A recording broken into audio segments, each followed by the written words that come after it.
Remember when I said I really wanted this anime to put more focus on the man-made island? Well, in this episode, it did! We, or at least I, as a newbie to Fafner and the Azure, discover that the girl surrounded by pink energy is, actually the core of the island in a human form. So this anime is all about mixing psychic energy with mecha action?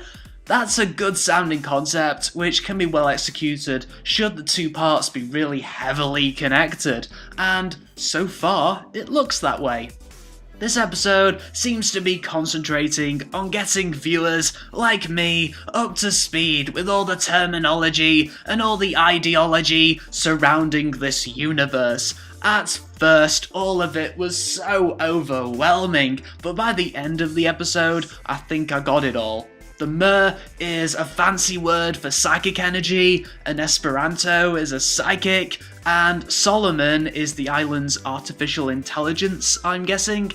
I don't see why they couldn't just use normal language to describe all these things, but whatever, art for the sake of being art. I still find the concept of there being this man-made island, isolated, with a few inhabitants, kind of interesting, but I would have been a lot more invested in it if the anime was more straightforward in its overall exploration. One of the psychic girls meets the island's core and nothing super special happens, but at least now I'm getting a hang of all the series mechanics.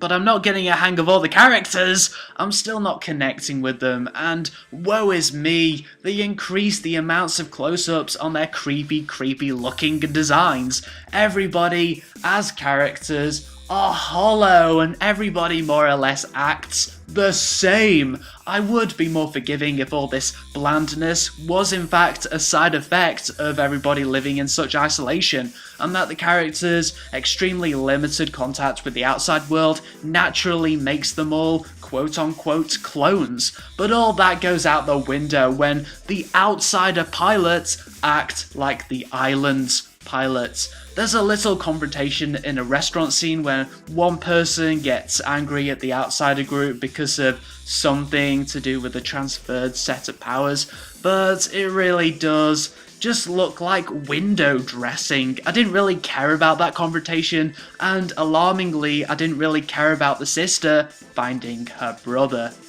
The little conversation about hair was slightly interesting. It was random enough to catch me off guard, but ultimately I can't tell the characters apart from each other.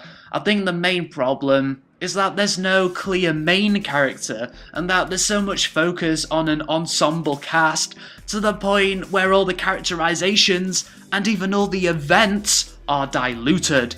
I will say that the animation is pretty good, and again I am thankful that more focus is being put onto the island, but I just wish there was a main character to anchor down all this crazy stuff.